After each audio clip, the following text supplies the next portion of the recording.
Om Shanti. Good morning.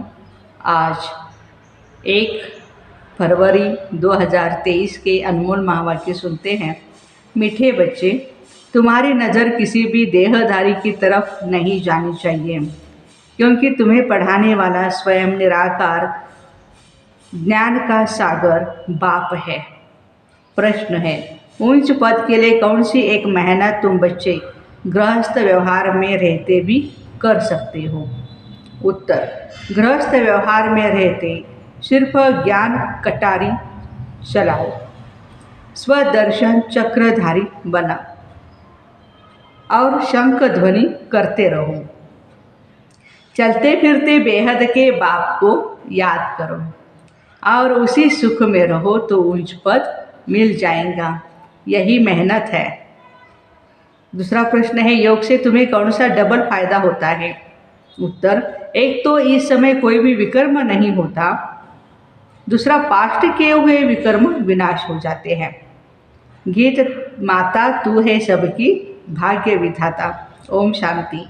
सत्संग व college आदि जो होते हैं वहाँ देखने में आता है कौन पढ़ाते हैं। नज़र पड़ती है जिस्म पर, जो भी टीचर होते हैं गुरु होते हैं दिखाई देते हैं। कॉलेज में कहेंगे फलाना प्रोफेसर पढ़ाते हैं, सत्संग में कहेंगे फलाना विद्वान सुनाते हैं। मनुष्य पर ही नज़र जाती है। यहाँ तुम्हारी नज़र किसी भी देहधारी की तरफ नहीं जाती है। तुम्हारी बुद्धि में है निराकार परमपिता परमात्मा ईश्वर तन द्वारा सुनाते हैं। बुद्धि चली जाती है माता पिता और बाप दादा की तरफ। बच्चे सुनाते हैं तो कहेंगे ज्ञान का सागर बाप द्वारा ज्ञान सुना हुआ सुनाते हैं। फर्क पड़ गया ना? और सत्संगों में कुछ भी सुनते हैं तो समझते हैं फलाना यह वेद सुनाते। मनुष्यों की मर्तबे पर जाति पाति पर दृष्टि जाती है। ये हिंदू है, ये मुसलमान हैं, दृष्टि वहाँ चली जाती है। यहाँ तुम्हारी दृष्टि जाती है शिव बाबा की तरफ। शिव बाबा पढ़ाते हैं अभी बाप भविष्य नई दुनिया के लिए वर्षा देने आए हैं और कोई ऐसे कह न सके कि हे बच्चों तुमको स्वर्ग के लिए ही राजयोग सिखा रहा हूँ। अब ये गीत भी सुना। गीत तो है ही पास्ट का, ऐसे जगत अम्बा थी माता ओ माता तू है सबकी भाग्य विधाता। बरोबर उसने सौभाग्य बनाया जिसके मंदिर भी है, परंतु वो कौन थी, कैसे आई, भाग्य कौन सा बनाया, कोई कुछ भी नहीं जानते हैं। तो इस पढ़ाई और उस पढ़ाई में रात दिन का फर्क है। यहाँ तुम समझते हो ज्ञान सागर परमपिता परमात्मा ब्रह्मा मुख द्वारा पढ़ाते हैं। बाप आया हुआ है भक्तों के पास, भगवान को आना ही है, नहीं तो भक्त भगवान को क्यों याद करते। सब भगवान है यह कहना भी रॉन्ग हो जाता है। वह सर्वव्यापी के ज्ञान वाले अपनी बात को सिद्ध करने के लिए अपना 20 नाखूनों का जोर देते हैं। तुम्हारा समझाना अलग हो जाता। बेहद के बाप से बच्चों को ही वर्षा मिलता है। सन्यासियों का है ही वैराग्य मार्ग, निवृत्ति मार्ग। उनसे कभी भी प्रॉपर्टी का हक मिल न सके। वे प्रॉपर्टी चाहते ही नहीं। तुम तो सदा सुख की प्रॉपर्टी चाहते हो। नर्क के धन दौलत में है ही दुख। वह प्रॉपर्टी भल धनवान भी है, परंतु चलन ऐसी गंदी चलते हैं, पैसा उड़ाते रहते हैं। फिर बच्चे भूख मरते हैं तो अपने को भी दुखी, बच्चों को भी दुखी करते हैं। यह है ही बेहद का बाप। वो बैठ बच्चों को समझाते हैं।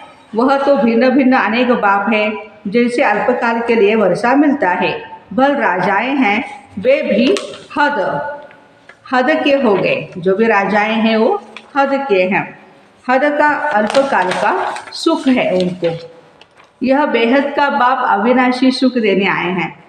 समझाते हैं भारतवासी जो डबल सिरताज थे, स्वर्ग के मालिक थे, अब नर्क के मालिक बन पड़े हैं। नर्क में है ही दुख, बाकी ऐसे कोई नदियाँ आदि नहीं हैं जैसे रौरव नरक, विषय वैतरणी नदी आदि के चित्र गरुड़ पुराण में दिखाते हैं। ये तो सजाएं खानी होती है तो वह रोचक बातें लिख दी है।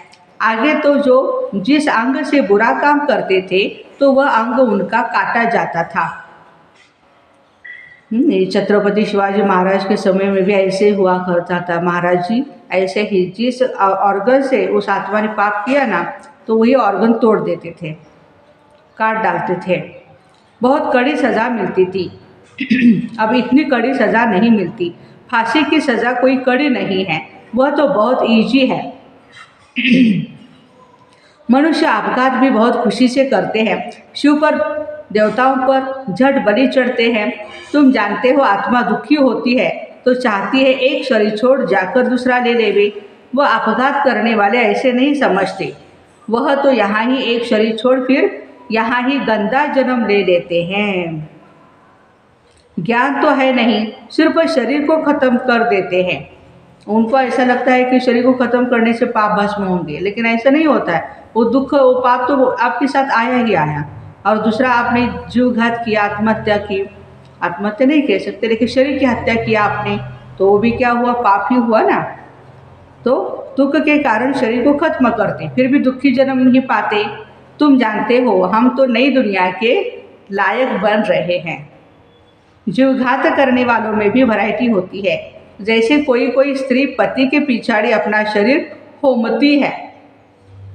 उस समय ये सिस्टम था ना, सती जाना वगैरह, वो बात अलग है। समझते हम पति लोक में जाएगी, क्योंकि सुना हुआ है और बहुतों ने किया हुआ है। शास्त्रों में भी है पति लोक में जाती है, परंतु वह पति तो कामी ठहरा, फिर इसी मृत्यु लोक में आना पड़े। यहाँ तो ज्ञान चिता पर बैठने से स्वर्ग में चले जाते हैं। अभी तुम बच्चे जानते हो, यह जगत अम्बा, जगत पिता जो स्थापना अर्थ निमित्त बने हुए हैं, यही फिर स्वर्ग में पालन करता बनेंगे। मनुष्य तो जानते नहीं विष्णु कुल किसको कहा जाता है। विष्णु तो है ही सूक्ष्म वतनवासी, उनका फिर कुल कैसे हो सकता है। अभी तुम जानते हो विष्णु के दो रूप लक्ष्मी नारायण बन पालना करते हैं, राज्य करते हैं। यह है ज्ञान चिता। तुम योग लगाते हो उस एक पतियों के पति के साथ, वो है शिव बाबा, पतियों का पति, पिताओं का पिता, सब कुछ वह एक ही है। उसमें सर्व संबंध आ जाते हैं। बाबा कहते बच्चे, इस समय के जो भी काके चाचे मामे हैं, आदि वो तुम्हारे हैं, वह सब कुछ तुमको दुख की राय बताएंगे, उल्टे रास्ते की आसुर मत देंगे। बेहद का बाप आकर बच्चों को सुल्टी मत देते हैं। समझो लौकिक बाप कहते कॉलेज में पढ़कर बैरिस्टर आदि बनो, वो कोई उल्टी मत थोड़ी है। शरीर निर्वाह अर्थ वो तो राइट ही है, वे पुरुषार्थ तो करना ही है। उनके साथ साथ फिर भविष्य 21 जन्मों के लिए शरीर निर्वाह अर्थ पुरुषार्थ भी करना है। पढ़ाई होती है शरीर निर्वाह के लिए। शास्त्रों की पढ़ाई भी है निवृत्ति मार्ग वालों के शरीर निर्वाह अर्थ, वह अपने शरीर निर्वाह अर्थ पढ़ते हैं। सन्यासी भी शरीर निर्वाह अर्थ कोई 50, कोई 100, कोई 1000 भी कमाते हैं। एक ही कश्मीर का राजा मरा तो कितने पैसे मिल गए आर्य समाजी आदि को। तो यह सब करते हैं पेट के लिए। संपत्ति बिगड़ तो सुख होता ही नहीं। धन है तो मोटरों आदि में घूमते हैं। आगे सन्यासी पैसे के लिए सन्यास नहीं करते थे, वो तो चले जाते थे जंगल में। इस दुनिया से तंग हो अपने को छुड़ाते हैं, परंतु छूट नहीं सकते, बाकी पवित्र रहते हैं। पवित्रता के बल से भारत को थमाते हैं। यह भी भारत को सुख देते। यह पवित्र नहीं बनते तो भारत टू मच वैशाल्य बन जाता। पवित्रता सिखलाने वाले एक यह निवृत्ति मार्ग वाले हैं, दूसरा है बाप, वह है निवृत्ति मार्ग वाली पवित्रता, और यह है प्रवृत्ति मार्ग की पवित्रता। भारत में प्रवृत्ति मार्ग पवित्र था, हम देवी देवता पवित्र थे, अब अपवित्र बन गए। पूरा आधा कल्प 5 विकारों द्वारा हम अपवित्र बनते हैं। माया ने थोड़ा थोड़ा करते पूरा ही अपवित्र पतित बना दिया। दुनिया में यह कोई भी मनुष्य नहीं जानते हम पावन से पतित कैसे बनते, समझते भी है यह पतित दुनिया है। समझो किसी मकान की आयु 100 वर्ष है तो कहेंगे 50 वर्ष नया, 50 वर्ष पुराना। आहिस्ते आहिस्ते पुराना होता जाता। ये सृष्टि का भी ऐसे है। एकदम नई दुनिया में सुख होता है, सतयुग त्रेता, हाँ, फिर दुख शुरू होता है द्वापर युग में। रावण दुख देते हैं। पतित तो रावण ने किया, जिसका भूत जलाते हैं यह बड़ा दुश्मन है। कोई ने गवर्नमेंट को अप्लाई किया कि रावण को नहीं जलाया जाए, उस समय की बात है। अभी तुम जानते हो रावण का, अच्छा, बहुतों को दुख होता है। रावण को विद्वान बताते हैं, मिनिस्टर आदि कोई भी समझते नहीं। अभी तुम जानते रावण का राज्य द्वापर से शुरू होता, भारत में रावण को जलाते। बाबा समझाते हैं द्वापर में यह भक्ति अज्ञान मार्ग शुरू होता, ज्ञान से दिन है और भक्ति से रात है। अब देखो जगदम्बा का गीत गाते हैं परंतु समझते नहीं सौभाग्य विधाता कैसे है। कितना बड़ा मेला लगता है परंतु जगदम्बा है कौन ये भी नहीं जानते। बंगाल में काली को भी बहुत मानते हैं परंतु जानते नहीं काली और जगदम्बा में क्या फर्क है। जगदम्बा को गोरा दिखाते और काली को काला बना दिया। जगदम्बा ही लक्ष्मी बनती है तो गोरी है, फिर 84 जन्म लेते लेते काली हो जाती है। तो मनुष्य कितने मुंझे हुए हैं। वास्तव में काली अथवा अम्बा है तो एक ही, कुछ भी नहीं जानते। इसको कहा जाता है अंधश्रद्धा। अभी तुम बच्चे जानते हो जो पास्ट में जगदम्बा थी उसने भारत का भाग्य बनाया था। तुम भी भारत का सौभाग्य बना रहे हो। माताओं का मुख्य नाम है, सन्यासियों का भी माताओं को ही उद्धार करना है। माताओं के ऊपर जिम्मेवारी है। ये भी नोंद है, परमपिता परमात्मा ने डायरेक्शन दिया, इन्हों को ज्ञान बाण मारो। तुम बच्चियां भी सन्यासियों आदि से मिलती हो तो समझाती हो हमको ज्ञान सागर परमपिता परमात्मा पढ़ाते। तुम हद के सन्यासी हो, हम बेहद के सन्यासी है। हमको बाप राजयोग सिखलाते तब है जबकि तुम्हारा हठयोग पूरा होना है। हठयोग और राजयोग दोनों इकट्ठे रह नहीं सकते। तो टाइम कोई अब जास्ती नहीं, बहुत थोड़ा टाइम है। बाबा कहते बच्चे गृहस्थ व्यवहार में रहते कमल फूल समान बनो। ब्राह्मणों को ही कमल फूल समान रहना है। कुमारियाँ तो है ही पवित्र कमल फूल समान। बाकी जो विकार में जाते हैं उनको कहते हैं पवित्र बनो। गृहस्थ व्यवहार में रहते कमल फूल समान बनो। हर एक स्वदर्शन चक्रधारी बनो। शंख बजाओ, ज्ञान का ज्ञान ध्वनि, ज्ञान सुनाना औरों को। ज्ञान कटारी चलाओ तो बेड़ा पार हो जाएगा। मेहनत है ना, मेहनत बिगर इतना ऊंच पद नहीं पा सकते। चलते फिरते उसी सुख में रहो, सुख में रहो, बाप को याद करते रहो। जो बहुत सुख देते हैं ना उनकी ही याद रहती है ना। तो बाबा ने हम बच्चों को कितना सुख दिया है। अब तुम्हें याद करना है बेहद के बाप को, उनका ही परिचय देना है, समझाना है। बोलो तुम राज विद्या इस जन्म में पढ़कर बैरिस्टर आदि बनेंगे। अच्छा समझो, पढ़ते पढ़ते अथवा इम्तहान पास करते तुम्हारी आयु पूरी हो जाए, शरीर छूट जाए तो पढ़ाई यहाँ ही ख़त्म हो जाएगी। कोई इम्तहान पास कर लंदन गया, वहाँ मर पड़ा तो पढ़ाई ख़त्म हो जाएगी। वह है ही विनाशी पढ़ाई और यह है अविनाशी पढ़ाई। इसका कभी विनाश नहीं होता। तुम जानते हो नई दुनिया में आकर हमको राज्य करना है। वह है अल्पकाल का सुख, सो भी सब जब नसीब में हो पता नहीं कितना समय चले। यहाँ तो सर्टेन है, खातरी है इतने समय तक आपको सुख मिलने वाला है। इम्तहान पूरा हुआ और तुम जाकर 21 जन्म का राज्य भाग्य लेंगे। हद के बाप टीचर गुरु से हद का वर्षा मिलता है। समझते हैं गुरु से शांति मिली। अरे यहाँ थोड़े ही शांति हो सकती है। ऑर्गन से काम करते करते थक जाते हैं तो आत्मा शरीर से डिटैच हो जाती है। बाबा कहते हैं शांति तुम्हारा स्वधर्म है।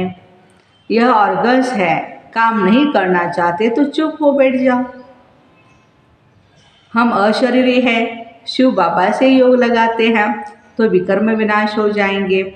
भल कोई सन्यासी से तुमको शांति मिले परंतु उससे विकर्म विनाश नहीं हो सकता। यहाँ बाप को याद करने से विकर्माजित बनते जाएंगे। अच्छा वो शांति में बैठे हैं करके विकर्म भी विनाश होंगे, डबल फायदा होगा। पुराने विकर्म भी विनाश होते हैं। सिवाय इस योग बल के पुराने विकर्म किसी भी हालत में किसके भी विनाश हो नहीं सकते। प्राचीन योग भारत का गाया हुआ है। इससे ही जन्म जन्मांतर के विकर्म विनाश होते और कोई उपाय नहीं। अभी यह वृद्धि बंद होनी है, गवर्नमेंट भी चाहती है वृद्धि जास्ती न हो। हम तो वृद्धि इतनी कम करते हैं जो बहुत थोड़े रहेंगे, बाकी सब चले जाएंगे परम धाम। मनुष्य समझते विनाश होगा, परंतु लड़ाई को बंद देख फिर समझते पता नहीं होगा या नहीं, फिर ठंडे हो जाते हैं। बाबा समझाते हैं बच्चे समय बाकी थोड़ा है, इसलिए गफलत मत करो। अच्छा, मीठे मीठे सिक्की लदे बच्चों प्रति माता पिता बाप दादा का याद प्यार और गुड मॉर्निंग। रूहानी बाप की रूहानी बच्चों को नमस्ते। हम रूहानी बच्चों की रूहानी माता पिता बाप दादा को याद प्यार गुड मॉर्निंग और नमस्ते। वाह बाबा वाह, शुक्रिया बाबा शुक्रिया। धारणा के लिए मुख्य सार है, शरीर से डिटैच हो, अशरीरी बन सच्ची शांति का अनुभव करना है। बाबा की याद से स्वयं को विक्रमाजित बनाना है। सेकंड पॉइंट, अविनाशी प्रारब्ध बनाने के लिए अविनाशी पढ़ाई पर पूरा अटेंशन देना है। उल्टी सब मतों को छोड़ एक बाप की सुलटी मत पर चलना है। आज का वरदान, ऊंची स्टेज पर रह, प्रकृति की हलचल के प्रभाव से परे रहने वाली प्रकृति जीत भव।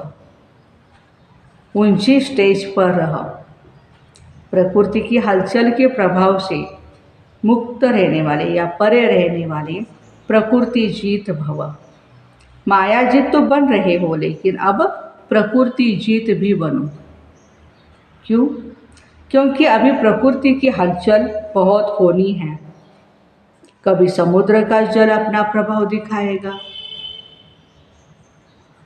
कभी धरनी अपना प्रभाव दिखाएगी।